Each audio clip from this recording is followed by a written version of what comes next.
faire pour la fédération. Alors, je suis Abbé Marius, je suis président de la Confédération des boulangers pâtissiers en Afrique, mais président aussi de la Fédération des patrons boulangers en Côte d'Ivoire et membre de la Fédération ivoirienne des petites et moyennes entreprises en Côte d'Ivoire. Je suis vice-président. La boulangerie en Côte d'Ivoire évolue et suit son petit bonhomme de chemin, tout comme au Sénégal, avec les difficultés qui peuvent exister. Et nous, en Côte d'Ivoire, nous avons travaillé dans un premier temps à rassurer les autorités parce que la boulangerie est toujours présentée comme une question très importante au niveau de la stabilité politique. Très souvent, les politiques associent les volontés des boulangers à un mieux-être, à une tentative de déstabilisation. Et nous avons surtout travaillé à rassurer les politiques de notre intention de collaborer au développement économique de nos pays et non pas autre chose. Ce travail est passé, je dirais, par de longues discussions avec l'État de Côte d'Ivoire qui a abouti il y a maintenant quelques mois à la reconnaissance de l'utilité, je dirais, des associations qui existent dans le secteur de la boulangerie et qui a conduit à la mise en place de ce que nous appelons un fonds de garantie qui est doté d'un montant initial de 2 milliards que le gouvernement de Côte d'Ivoire a accordé à la Fédération des boulangers pâtissiers en Côte d'Ivoire. Et ensuite, le gouvernement de Côte d'Ivoire aussi a accepté de mettre en place un fonds spécial pour permettre aux organisations patronales de boulangerie de pouvoir mieux travailler à l'encadrement du secteur de la boulangerie. Parce que nous avons fait comprendre à nos États que vu que l'État lui-même assigne à la boulangerie, du moins au pain, un rôle social, il était impératif qu'un statut fiscal soit accordé au pain. Parce qu'il n'était pas bon d'assimiler la boulangerie à toutes les autres PME qui existent avec les impôts uniformes, mais de refuser que le prix du pain soit fixé en fonction des réalités économiques. Et je crois que ce combat a porté fruit puisque un document gouvernemental a été signé, ce qu'on appelle une attestation fiscale en Côte d'Ivoire, qui a défini et qui a accepté de revoir la fiscalité du secteur de la boulangerie pour lui accorder une fiscalité spéciale. Le gouvernement en Côte d'Ivoire a accepté aussi de travailler à la rénovation des structures qui participent à la formation des boulangers. Il y a des écoles et ces écoles sont vétustes par la qualité de l'enseignement qui sont donnés, mais vétustes aussi par les structures et par les équipements de ces écoles. Et donc le gouvernement a accepté de la remise à niveau de ces écoles et un peu plus d'1 an, le ministère technique en charge de ce secteur a fait former les formateurs en Europe et travaille maintenant à l'équipement de ces structures de matériel adapté aux exigences du jour. Alors la question de l'incorporation des céréales locales. Oui, c'est une donnée essentielle. Nous faisons tous la promotion, aussi bien au Sénégal qu'en Côte d'Ivoire et dans les autres pays membres de la Confédération. Nous faisons le lobbying pour que nos États comprennent que nous avons des valeurs, nous avons des aliments qui ont leur place dans le pain. En Côte d'Ivoire, nous avons le manioc, nous avons l'igname, nous avons le maïs, nous avons aussi du mil, le maïs.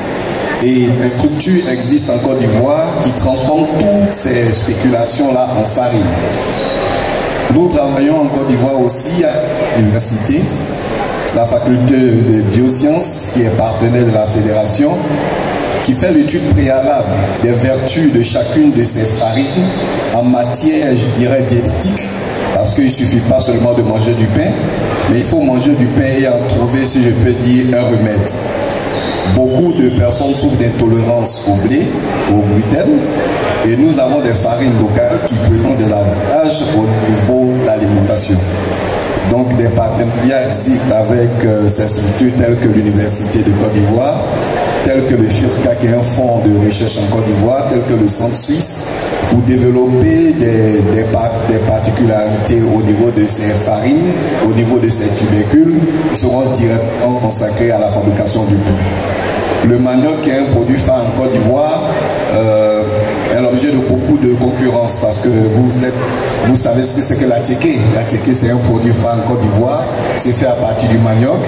Il y a aussi le placari qui se fait à partir du manioc, mais il y a aussi de grosses entreprises comme, pour ne pas faire de publicité, Nestlé, qui utilisent aussi la farine de manioc dans la bière et autres. Alors ce dont il s'agit pour nous en Côte d'Ivoire, avec le centre de recherche, il est convenu de développer une spécification au niveau du manioc qui sera consacrée à la fabrication de pain. Et ce travail a été fait, des spécifications ont été trouvées et des cultures se font. L'incorporation par rapport aux nouvelles farines que nous ajoutons pour que les clients ne soient pas trop dépaysés. Le gouvernement de Côte d'Ivoire, au travers de certaines décisions, a perçu la nécessité de reconnaître ce que nous appelons les farines qui viennent s'ajouter au pain, les farines composées, pour donner deux types de pain. Nous avons le pain à base de farine de blé, mais nous avons les pains composés qui ont été normalisés par Codinorm, une structure en Côte d'Ivoire que vous connaissez certainement. Donc les pains composés sont normalisés en Côte d'Ivoire et nous avons eu un nouveau décret qui vient de sortir il y a un peu moins d'un an à l'initiative du travail que va faire le gouvernement, qui donne la latitude aux boulangers de travailler sur ce type de pain. Nous travaillons aussi avec des structures telles que le GIZ, qui est une structure d'appui pour développer les pains composés à l'occasion des foires, à l'occasion de certains séminaires spécifiques dans des supermarchés, pour déjà amener les populations à s'adapter à la consommation du pain à base de farine composée. C'est une démarche qui ne peut pas s'arrêter parce que nous n'avons pas le choix, nos populations africaines. Il nous faut prendre nos responsabilités par rapport à ce que nous mangeons. Nous ne pouvons pas seulement manger ce que nous ne cultivons pas, mais nous devons manger ce que nous cultivons surtout. Et les boulangers en Afrique se sont réunis dans le cadre de la COABP pour uniformiser notre savoir-faire. Parce que nous voulons d'abord partager le savoir-faire. Ce que le Sénégal connaît, nous voulons le partager avec la Côte d'Ivoire. Ce que la Côte d'Ivoire connaît, nous voulons le faire avec le Sénégal. Mais nous voulons aussi aider tous les autres pays où le niveau de la boulangerie n'est pas semblable à celui du Sénégal ou de la Côte d'Ivoire à atteindre ces niveaux-là, par la formation, par les échanges de compétences et autres et autres.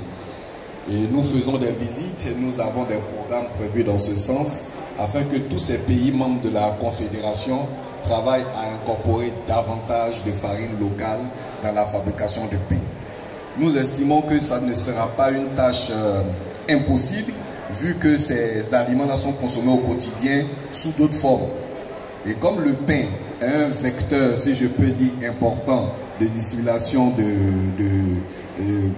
des cultures, nous estimons que c'est un bon canal par lequel nous devons passer pour apporter à la population cette familiarisation-là le plus rapidement possible. L'appel que je pourrais lancer, si nous voulons atteindre vraiment cette souveraineté alimentaire, c'est que nos gouvernements comprennent vraiment le travail que font les boulangers et acceptent de nous donner un statut, je dirais, particulier. Le statut particulier, ça passe déjà par les questions de fiscalité, mais ça passe aussi par les questions de tests. Parce qu'il ne faudrait pas qu'il y ait des tests qui empêchent les boulangers de travailler. Il faut vraiment que ce soutien-là soit collectif. Il faut que l'État comprenne que les boulangers apportent une contribution substantielle à l'équilibre même social. Puisqu'on nous attribue le rôle de faiseur de paix et de tranquillité sociale, il est bon que nos gouvernements, par des politiques adaptées et par des soutiens constants, aident le secteur de la boulangerie à évoluer. Nous travaillons vraiment dans ce sens et nous attendons vraiment que tous nos partenaires puissent, chaque fois que les programmes leur sont présentés, nous apporter le soutien nécessaire qu'il faut pour atteindre cet objectif. Alors je voudrais dire Merci et passer le micro et attendre d'autres observations. Merci.